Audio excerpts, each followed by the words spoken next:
Hey guys, and welcome back to another YouTube video. In this video, I'll be doing my AFL Fantasy team review for round 9 in what was actually a pretty good round for me. A total score of 22-44, team values in the bin anyway, and so that doesn't really matter at this point. And a round 9 ranking of 37.89, which brings me all the way back up to 56.21 from 79.24. So what's that? Around 2,303 places up. So a huge round. I basically took a good, I would say, 25% out of my rank. Is that? Probably more actually now thinking about it. Probably around 30% of my rank.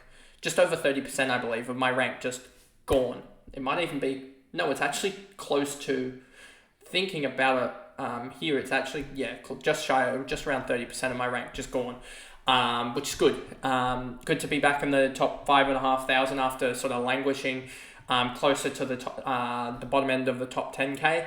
And yeah, I feel like now I can sort of, I think my my sort of projections last week were very, very pessimistic. And I still do think that with good trades and I guess I can still take some risks because I am back of the pack a little bit.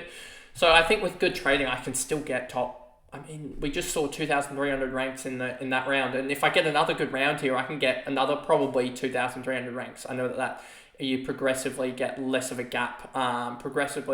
Get less ranks gained each round because the field spreads.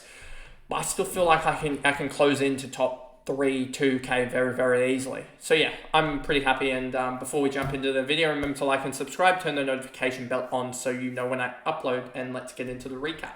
So the one big mistake I made was getting not rid of Matty Roberts. If we remember here, I got rid of Dempsey and Elliot Yeo. I should have just got rid of Matty Roberts, as Dempsey did go 49, which was only a little bit better than Matty Roberts.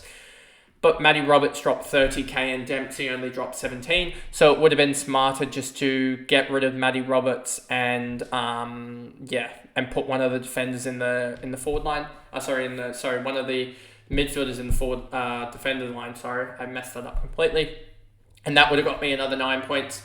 My captaincy, Bontempelli 126, so I only burnt 5 points there.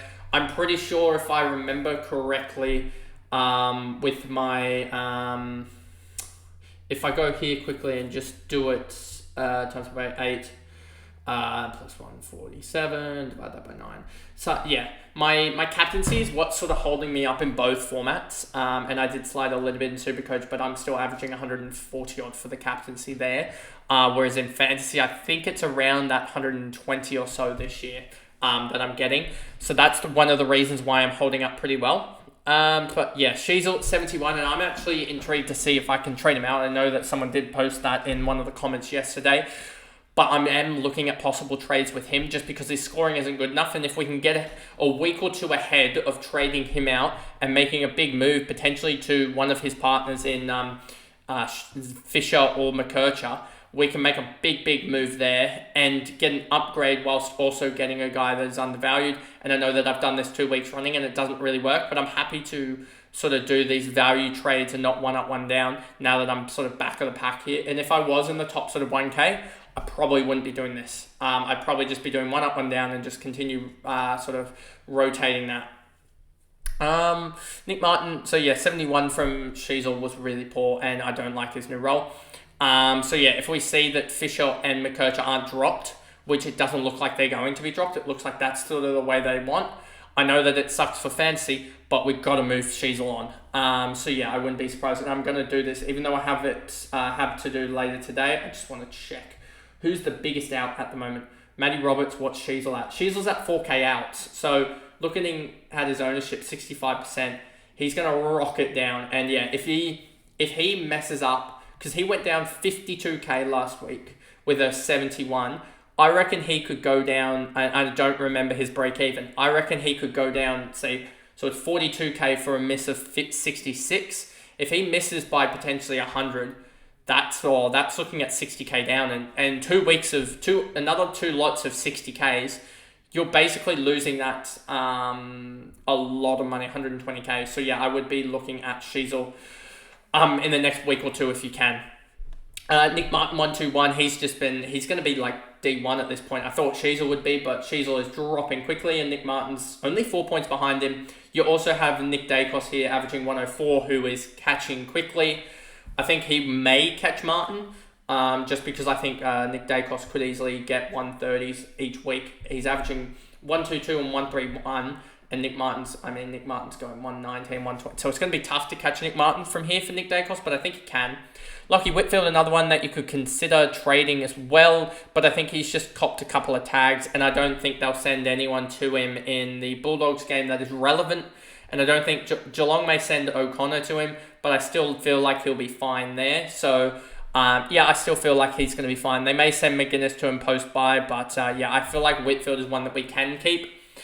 Hayden Young had a bad game against the Swans, but I'm pretty sure like everyone had a bad game in that defender line for Freo against the Swans. I mean, you had Luke Ryan do well, but outside of that, no one really did anything. So I'd be still keeping Hayden Young. He's got the really positive matchup against St Kilda where everyone seems to do all right. I would be holding Hayden Young. He's still averaging 100. He's still doing well. Closey 100, he's doing really, really well. I thought he wouldn't do well in the sort of dewy conditions. We still got dewy conditions in that North Melbourne game. So I didn't think he'd do well, but he kicked 2 goals and had 23 touches and 6 marks. So he just did his job, and he's been one of the best rookies, and he's going to still gain more and more cash. Look at those projections. I think those projections are pretty much spot on, and he's still projected to go up to 650k or so. Or 660k, I think. Matty Roberts, time to go, 39. Probably almost, we will see in the team sheets, but he could also be an out this week, an omission. Just because you've got Parker back. Parker should be back. Even though a lot of fans in the Swans sort of media circles are going crazy saying that he's sort of done, he's going to spend a lot of time in the VFL. I don't think that's going to be the case. I just think that they were trying to save him and get him ready for the end of season. Sort of everything that goes on in the finals, especially with the higher sort of pressure and tackling that occurs in the finals. So, I expect Parker to be back. I expect it for probably Wicks, but I also could see Roberts getting a rest as well. And Roberts, I think, will be the guy that goes out of the side when Callum Mills comes back. And Mills will slot back into that defence, giving us some height. And you could see also Lloyd go out at that point, but I think it will be Roberts because they sort of need a guy that can play on the wing, and I don't really like Roberts on the wing, to be honest, as much. I like him off half-back. Howes, 48, doing his job. He's got the easier matchup against the Eagles this week where he could they could blow the game out and just play kick-to-kick for the sort of second half here, and he could get that projection there. So he's just sort of sitting there waiting. Reed, hopefully he's back this week. Played a little bit in the VFL, I believe. I think he had something like 80-odd fantasy points or so around that marker, so he did well. Then we move on to the midfield, and this midfield actually did something.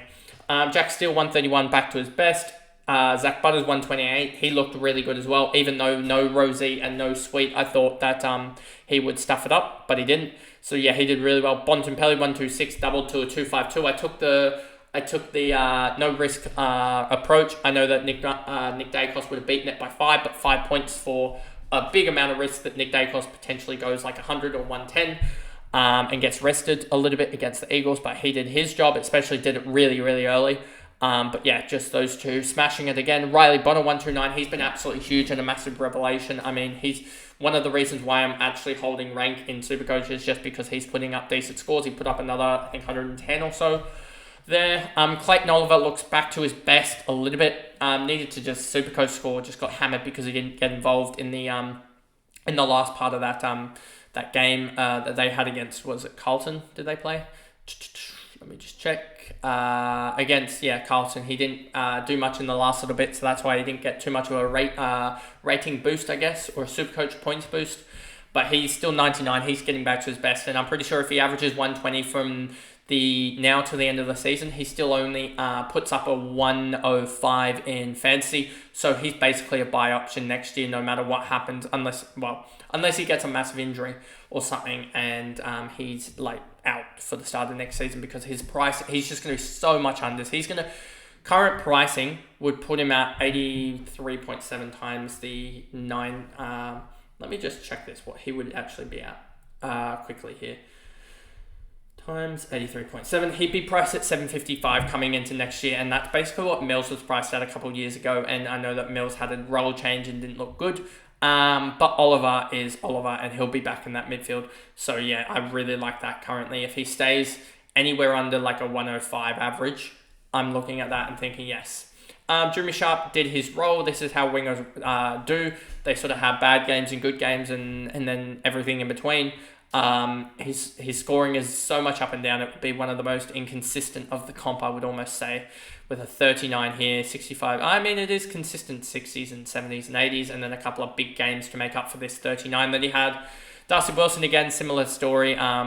Sort of 80s and 100s here, and then 60s, 70s, and then 30. And yeah, so it's just so it's really inconsistent, to be honest.